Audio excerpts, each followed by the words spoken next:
आप सभी का हमारे चैनल में बहुत बहुत स्वागत है।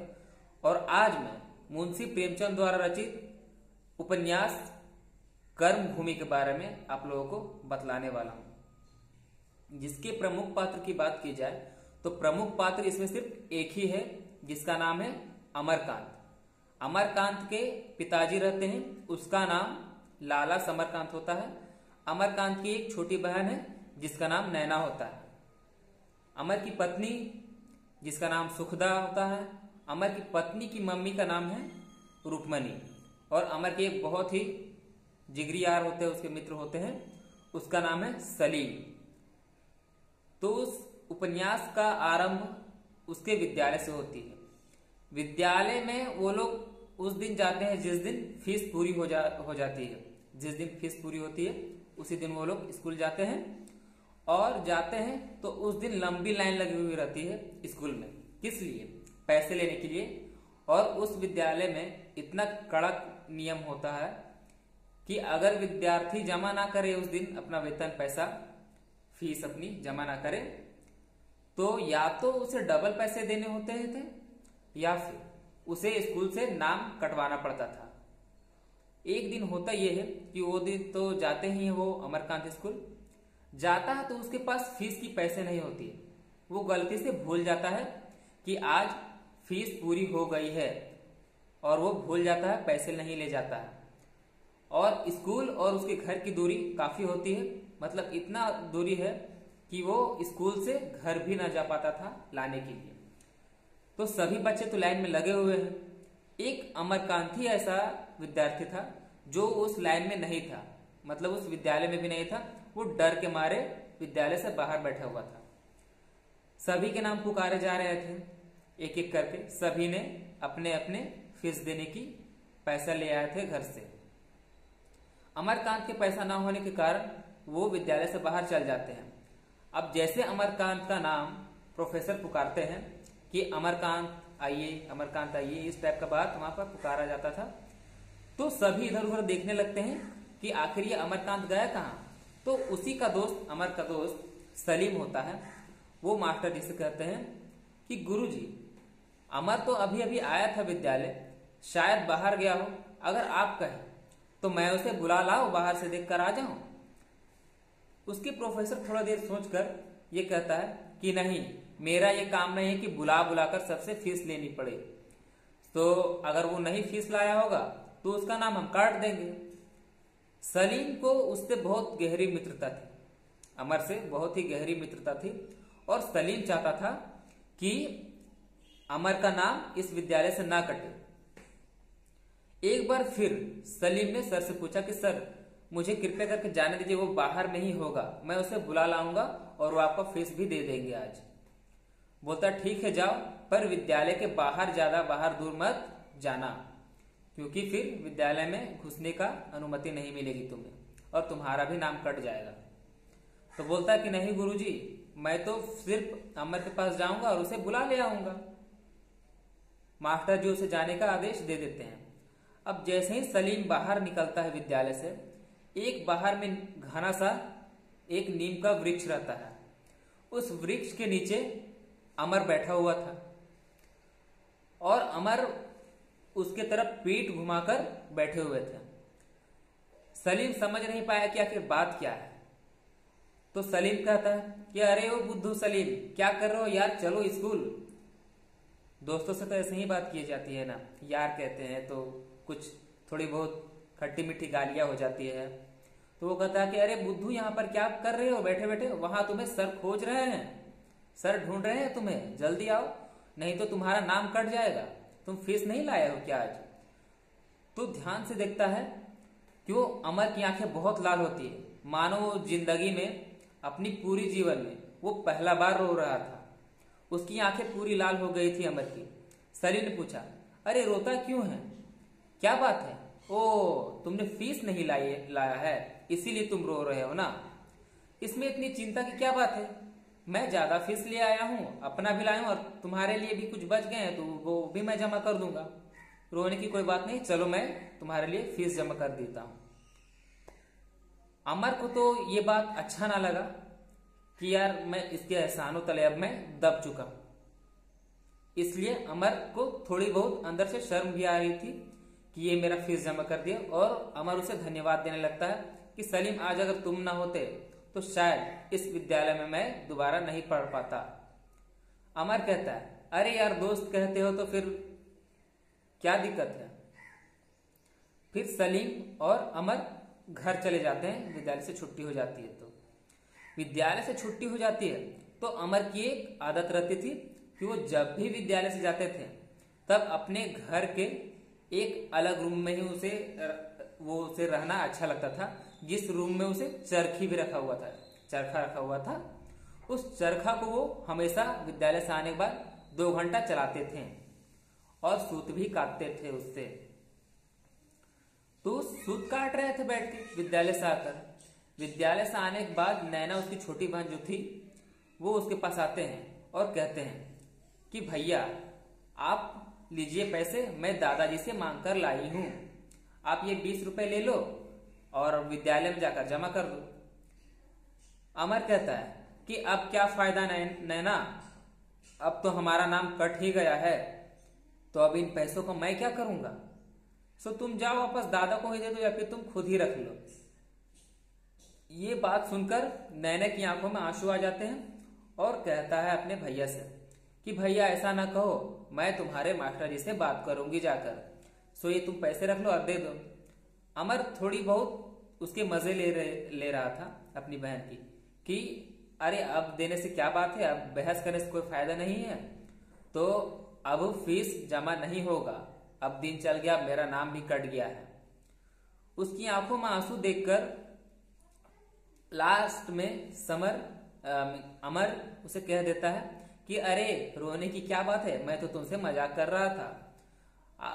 बात यह है कि अमर ही आज जो है मेरा दोस्त सलीम, वो ही आज मेरा फीस जमा कर दिया है। तो कहती है नैना कि जरूर कोई बड़े आदमी वो होगा तुम्हारा दोस्त भैया, जो सलीम है। कहता है अमर कि हाँ हाँ, वो बड़े ही क्यों ना हो, पर दोस्ती में तो ये सारी चीजें होती रहती है।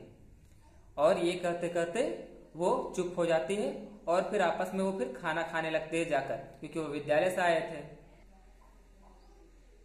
विद्यालय से आने के बाद उन दोनों में जो बातें चल रही थी वो सलीम की बातें चल रही थी, जो अमर का दोस्त होता है।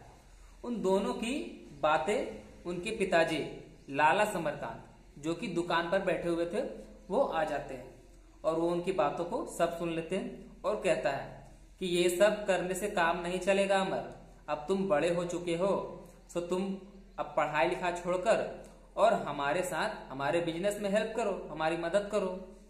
ये सब करने से नहीं होने वाला है। ये सब कहते कहते होता क्या है कि समरकांत और अमर में बराबर नोक झोंक हो जाया करता था, आपस में बनती नहीं थी दोनों बाप बेटे की। तो जो ये अमर होता है वो, उसमें देशभक्ति की भावना होती है, और जो समरकांत होता है उसे किसी भी तरह से पैसे बस कमाने हैं, चाहे वो गरीब से ही लूटा क्यों ना जाए या फिर गलत काम ही करके क्यों ना लूटा जाए, लेकिन वो लूट नहीं पाता है। परंतु बहुत कोशिश के बाद लाला समरकांत ज्यादातर सफल ही होते थे और उनकी चोरों से भी थोड़ी बहुत मित्रता थी लाला समरकांत की, क्योंकि चोर से दोस्ती ना रखती तो फिर होता क्या, वो तो कमा नहीं पाता, और बेईमानी का जो धन होता है वो भी कमा नहीं पाता। इसलिए उनकी चोर मुचक्कों से ज्यादा दोस्ती रहती थी। वो चोर काले खां एक रहता है, वो चोर उसे लाकर कुछ सोना या फिर कुछ ऐसी चीजें जिनसे पैसे कमाए जा सकते थे, वो चीज लाला समरकांत को आकर दे देता था। और लाला समरकांत बहुत ही तीव्र बुद्धि वाला इंसान था, वो उसे कुछ भी दे देता था और बहुत ही कम कीमत में वसूल लेता था और ज्यादा पैसे में उन्हें बेचा करता था लाला समरकांत और उसके बेटे अमर में एक दिन बहुत ही गहरी लड़ाई हो गई, बहुत ही भीषण लड़ाई होगी, बाताबाती हो गया था। तो बातों बातों में ही वो बहुत ही गुस्सा हो जाता है और जाकर अपना चरखा चलाने लगते हैं गुस्से में। लाला समरकांत जो होते हैं उसकी पत्नी बहुत ही पहले, मतलब जब अमर छोटे थे तभी उनके माता का देहांत हो गया था, इसलिए घर चलाने के लिए भी किसी स्त्री का होना जरूरी था। अब लाला समरकांत के मन में आया कि अब अमर की क्यों ना शादी की जाए। उसकी उम्र भी तो अब 20 वर्ष हो गई है, 19-20 वर्ष हो गई है, तो ये विवाह के योग्य भी हो गया था। बहुत ही मुश्किल से लखनऊ में सुखदा नाम की एक सुसंपन्न परिवार की लड़की थी, सुखदा नाम की, उससे अमर की शादी हो गई थी। अब शादी हो जाने के बाद वो दोनों बिल्कुल विपरीत ढंग से ही रहते थे। सुखदा अलग विचारधारा के थी और अमर अलग विचारधारा की व्यक्ति थे। उन दोनों में भी काफी बनती नहीं थे। एक जमी थी तो दूसरा आसमां, इसलिए आपस में कभी भी वो दोनों में बनते नहीं थे। अब सुखदा के लाख समझाने पर अमर जो है अब दुकान में बैठने लगते हैं। एक दिन अमर दुकान में बैठा हुआ था। काले खां नाम का एक गुंडा चोर आता है, जो कि उसके पास एक सोने की कड़े होती है, कड़ा। उस सोने की कड़े के दाम वो 30 रुपए 200 रुपए बताते हैं कि तुम्हारे पिताजी कहाँ हैं अमर, मुझे तुम्हारे पिताजी से कुछ जरूरी काम करना है, कुछ जरूरी बात है, सो अपने पिताजी को बुला ले आओ। कहते हैं कि पिताजी तो अभी घर में है नहीं, वैसे क्या काम है मुझे बताओ, मैं कर दूंगा। काले खाया चुपके से एक सोने की कड़े निकालते हैं अपने कमर से और कहता है कि ये ले लो और इसे 250 या 200 रुपए मुझे दे दो, और लाला जी को भी जब आते हैं तो उन्हें ये चीज बातें बता देना। अब अमर जो है कि एक सत्यवादी था, गांधीवादी था। वो हमेशा सच्चाई पर ही विश्वास रखते थे। उनको गलत कामों से बहुत ही घृणा आती थी।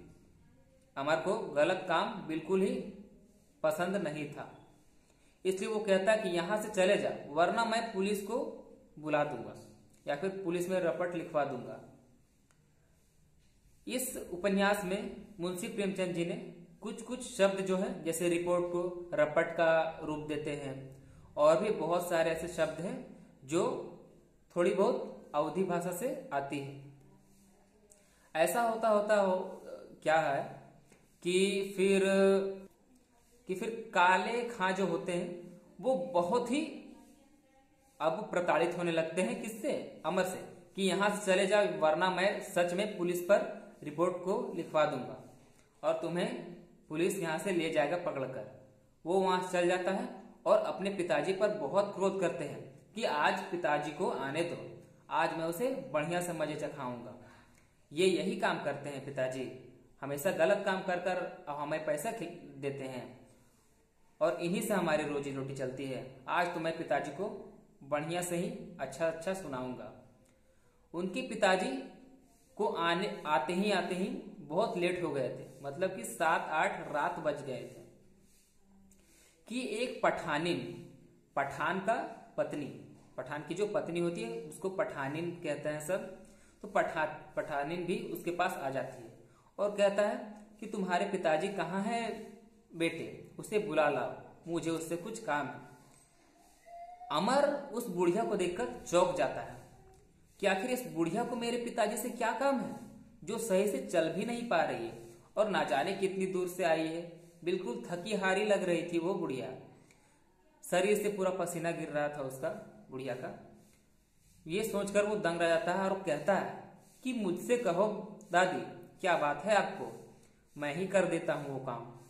कहता है कि बेटा, तुम्हारे जो पिताजी है समरकांत, वो बहुत ही भले इंसान है, उनके दया से ही हमारा घर चलता है।